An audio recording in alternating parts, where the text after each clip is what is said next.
दोस्तों, जब भी सेहत की बात होती है, जब भी हेल्थ की बात होती है, एक इम्पॉर्टेंट रोल प्ले करती है हमारी डाइट, हमारा भोजन।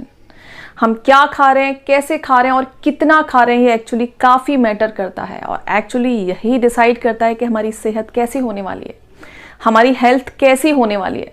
क्योंकि हम क्या खा रहे हैं उस पर हम ज़्यादातर लोग फोकस करते हैं और करते आए हैं, बट आज के बाद हम जानेंगे कि हम कितना खा रहे हैं और उसे कैसे खा रहे हैं। ये भी कहीं ना कहीं काफ़ी इंपॉर्टेंट रोल प्ले करता है और एक्चुअली यही डिसाइड करता है कि किसी पर्टिकुलर फूड से हमें कितनी एनर्जी मिलेगी, कितना पोषण मिलेगा और वो कितना जल्दी हमारी बॉडी में डाइजेस्ट होने वाला है। सो दोस्तों, सारा खेल है हम उसे कैसे खा रहे हैं, हम क्या खा रहे हैं। Of course that is very important, but the most important thing is हम उसे कैसे खा रहे हैं, कच्ची फॉर्म में या फिर उसे पका के।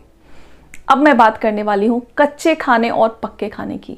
दोस्तों, हम जो खाना खाते हैं हम दो तरीके से खाते हैं, या तो हम उसे कच्चा खाते हैं या फिर हम उसे पका के खाते हैं। सबसे पहले हम ये समझ लेते हैं कि क्या होता है कच्चा भोजन और क्या होता है पका हुआ भोजन। कच्चा भोजन जो हम आग के बिना तैयार करते हैं, यानी कि उसको हम कोई भी हीट ट्रीटमेंट नहीं देते, और पका हुआ खाना जो कि हम आग पे प्रॉपर तरीके से उसे पका के तैयार करते हैं। उसमें मसाले ऐड किए जाते हैं और भी काफ़ी सारी चीज़ें ऐड की जाती हैं, जैसे कि ऑयल है। सो दोस्तों, कच्चा खाना और पक्का खाना दोनों की अपनी इंपॉर्टेंस होती है, दोनों के अपने फ़ायदे और नुकसान हैं। आज के इस वीडियो में हम जानेंगे 5 ऐसे रीज़न जो कि आपको मोटिवेट करने वाले हैं कच्चा खाना खाने के लिए।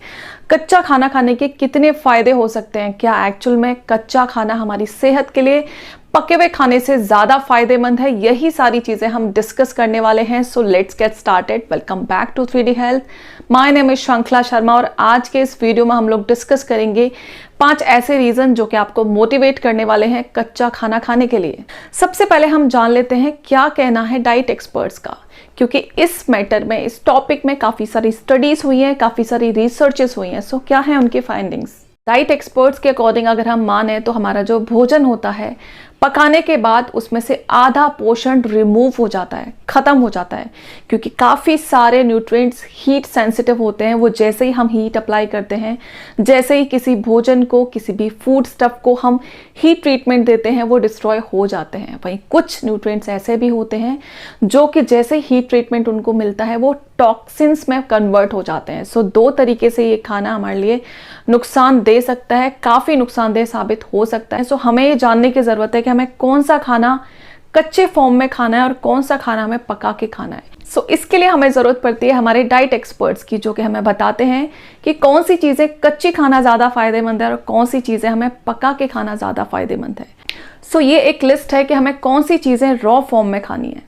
सो उनमें पहली चीज़ आती है प्याज, दूसरा है लहसुन, तीसरा है गोभी, पत्ता गोभी, लाल शिमला मिर्च, कच्चा नारियल, नट्स, चुकंदर और बेरीज। ये सारी चीज़ें ऐसी हैं दोस्तों जो कि अगर हम कच्ची फॉर्म में खाते हैं, रॉ फॉर्म में खाते हैं, तो हमारे लिए फ़ायदेमंद होती हैं। अदरवाइज इनके काफ़ी सारे नुकसान भी हमें भुगतने पड़ सकते हैं। दोस्तों, हम जब भी कच्चे खाने की बात करते हैं हम 2 लोगों को कभी नहीं भूल सकते। पहला नाम डॉक्टर विश्वरूप रॉय चौधरी, जो कि हमेशा सपोर्ट करते हैं कि हमें कम से कम 50% कच्चा खाना खाना चाहिए।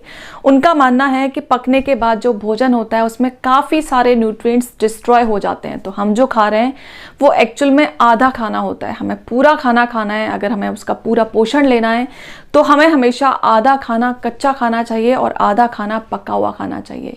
दूसरा नाम आता है दोस्तों सदगुरु का, जिनका ये मानना है कि अगर हमें हमारे शरीर को जागृत अवस्था में लाना है तो हमारा जो भोजन होगा वो भी जागृत अवस्था में होना चाहिए, क्योंकि उनके अकॉर्डिंग जो पका हुआ खाना होता है वो मरा हुआ खाना होता है, और मरा हुआ खाना किसी की सेहत के लिए फ़ायदेमंद कैसे हो सकता है। सो ये दोनों नाम अगर हम कंसल्ट करें तो डेफिनेटली हम ये मान पाएंगे कि कच्चा खाना हमारे लिए कितना फ़ायदेमंद हो सकता है।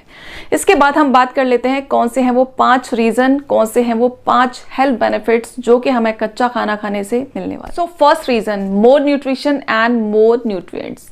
हम जो कच्चा खाना खा रहे हैं उसमें पके हुए खाने के कंपैरिजन में ज़्यादा न्यूट्रिशन होता है, ज़्यादा पोषण होता है, क्योंकि जब हम खाना पकाते हैं उसमें काफ़ी सारा पोषण, काफ़ी सारे पोषक तत्व नष्ट हो जाते हैं और कुछ पोषक तत्व टॉक्सिन्स की फॉर्म में कन्वर्ट हो जाते हैं, जो कि हमारी बॉडी को बजाय फ़ायदा देने के नुकसान देने लगते हैं। हैं। Now second reason, easy to digest.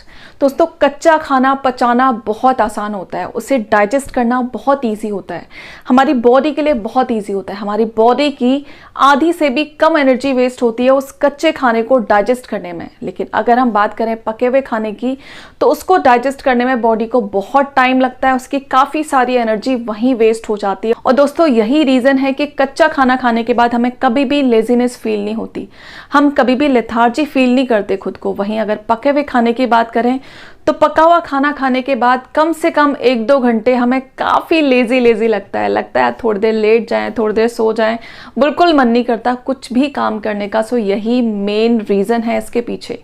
Now third reason, it improve our digestion and boost our metabolism. दोस्तों कच्चे खाने में कई सारे एंजाइम्स, कई सारे न्यूट्रिएंट्स ऐसे होते हैं जो कि हमारे खाने के डाइजेशन में काफ़ी ज़्यादा हेल्पफुल होते हैं, उसे पचाने में हमारे शरीर की काफ़ी हेल्प करते हैं। वहीं पका हुआ खाना डाइजेस्ट होने में काफ़ी टाइम लेता है और उसी तरीके से हमारे मेटाबॉलिज्म को बूस्ट नहीं कर पाता। बट कच्चा खाना क्योंकि बहुत जल्दी डाइजेस्ट हो जाता है तो हमारा डाइजेशन भी प्रॉपर तरीके से फंक्शन कर पाता है, उससे जितनी भी एनर्जी मिल रही है हमारी बॉडी को प्रोवाइड कर पाता है एंड हमारे मेटाबॉलिज्म को प्रॉपर तरीके से बूस्ट कर पाता है। सो जिन लोगों को अपना वेट लूज करना है, जो लोग अपनी वेट लॉस जर्नी शुरू करने वाले हैं, उनके लिए भी कच्चा खाना काफ़ी फायदेमंद साबित हो सकता है। Fourth reason, active and energetic lifestyle. जो काफ़ी सारी एनर्जी हमारे खाने को डाइजेस्ट होने में वेस्ट होती है, अगर हम कच्चा खाना खाते हैं तो हमारी काफ़ी सारी एनर्जी बच जाती है, सेव हो जाती है। तो वो कहाँ काम आती है? हमारे बाकी कामों में काम आती है। और यही रीज़न है कि कच्चा खाना खाने के बाद क्योंकि वो काफ़ी जल्दी डाइजेस्ट हो जाता है, हम काफ़ी एनर्जेटिक फील करते हैं, काफ़ी फ्रेश फील करते हैं, काफ़ी एक्टिव फील करते हैं। वहीं पका हुआ खाना खाने के बाद हमें काफ़ी देर तक सुस्ती रहती है, काफ़ी देर तक आलस रहता है। सो कहीं ना कहीं कच्चा खाना हमारी एनर्जेटिक लाइफस्टाइल को, एक्टिव लाइफस्टाइल को एनकरेज करता है, मोटिवेट करता है। Now fifth reason, it work as a natural alarm. For example, अगर हम रात को कच्चा खाना खा के सोते हैं तो बहुत जल्दी डाइजेस्ट हो जाएगा, बहुत ईजीली डाइजेस्ट हो जाएगा और हमारी काफ़ी सारी एनर्जी को सेव कर लेगा जो कि वेस्ट होने वाली थी इसको डाइजेस्ट करने में। सो ऑटोमेटिकली हमारी बॉडी नेक्स्ट डे मॉर्निंग बहुत आराम से, बहुत ईजिली और टाइम से पहले उठ जाएगी। वहीं अगर हम पका हुआ खाना खा के सोते हैं तो उसको डाइजेस्ट करने में बॉडी को काफ़ी सारा टाइम लगने वाला है, काफ़ी सारी एनर्जी वेस्ट होने वाली है। सो नेक्स्ट डे मॉर्निंग उठने में हमें काफ़ी आलस आएगा और ऑटोमेटिकली हम काफ़ी देर से उठेंगे। सो एक नेचुरल अलार्म की तरह काम करता है, ये हमारी बायोलॉजिकल क्लॉक को सेट कर देता है। अगर हम डेली सिर्फ कच्चा खाना खाते हैं तो हमारी सेहत के लिए काफ़ी फायदेमंद है, हमारे डाइजेशन से जो लोड है उसको रिमूव कर देगा, हमारे मेटाबॉलिज्म को बूस्ट कर देगा, हमें वेट लॉस करने में काफ़ी हेल्प करने वाला है, हमें काफ़ी सारी एक्स्ट्रा एनर्जी देने वाला है, हमें एक्टिव रखने वाला है। प्लस मॉर्निंग में आपको किसी अलार्म की भी जरूरत नहीं, आपकी बॉडी ऑटोमेटिकली टाइम से पहले उठ जाएगी। तो दोस्तों इतने सारे फायदे आई थिंक इनफ हैं आपको मोटिवेट करने के लिए कि आज के बाद हमारे खाने में कम से कम 50% होगा रॉ फूड, उसके बाद हम जो खाएंगे वो होगा पका हुआ खाना। सो आज के बाद हमें इवन आज से ही, आज के बाद हम जो लंच करेंगे, जो डिनर करेंगे, उसमें कम से कम 50% होगा कच्चा खाना और 50% होगा पका हुआ खाना, जो कि हमारी सेहत के लिए, हमारी हेल्थ के लिए काफ़ी फायदेमंद है। आई होप दोस्तों आपको इन्फॉर्मेशन यूजफुल लगी हो। अगर लगी है तो प्लीज़ इसे लाइक करें, शेयर करें और कॉमेंट करना बिल्कुल ना भूलें। जो लोग हेल्थ और वेलनेस के इसी टाइप के टॉपिक्स में इंटरेस्टेड हैं वो लोग इसे अभी का अभी सब्सक्राइब कर लें और नोटिफिकेशन बेल को हिट करना बिल्कुल न भूलें। दोस्तों मिलते हैं किसी और वीडियो में किसी और टॉपिक के साथ, तब तक के लिए बाय बाय।